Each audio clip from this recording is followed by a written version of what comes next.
కొమరంభీం జిల్లా రెబ్బెన మండల కేంద్రంలో సిఆర్పీఎఫ్ బలగాలతో పోలీసులు కవాతు నిర్వహించారు. రానున్న పార్లమెంట్ ఎన్నికల్లో ప్రజలు ఎవరూ కూడా భయభ్రాంతులకు గురి కాకుండా నిర్భయంగా ఓటు హక్కును వినియోగించుకోవాలని డీఎస్పీ సదయ్య అన్నారు. ప్రజలకి పోలీసులు ఎల్లప్పుడూ అండగా ఉంటారని తెలిపారు. ప్రజలు, యువకులు ఎవరూ కూడా సాంఘిక శక్తులు సహకరించవద్దని పేర్కొన్నారు.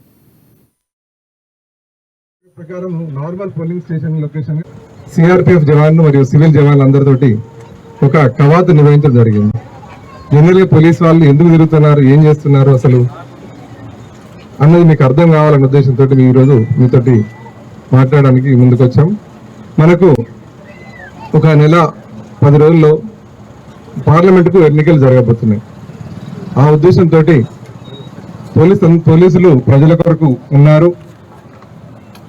ఎలాంటి అవాంఛనీయ సంఘటనలు జరగకుండా పోలీసులు పూర్తి బందోబస్తు ఏర్పాటు చేస్తారు అనే నమ్మకం మీకు కలగాలన్న ఉద్దేశంతో ఈరోజు కేంద్ర బలగాలతోటి కవాతు నిర్వహించడం జరిగింది. ఈ రెబ్బెన పట్టణం కానీ రెబ్బెన మండలంలో కానీ మొన్న అసెంబ్లీ ఎన్నికల్లో ఎలాంటి అవాంఛనీయ సంఘటనలు జరగలేదు అన్నది రికార్డు పరంగా తెలియజేస్తున్నది. ఇప్పుడు కూడా అంతకన్నా మంచి వాతావరణంలో, శాంతియుత వాతావరణంలో ఎన్నికలు జరుపుకోవడానికి మేమంతా మీ వెనుక ఉన్నాము అని చెప్పడానికి కొరకే ఈరోజు ఈ కవాతు నిర్వహించడం జరిగింది.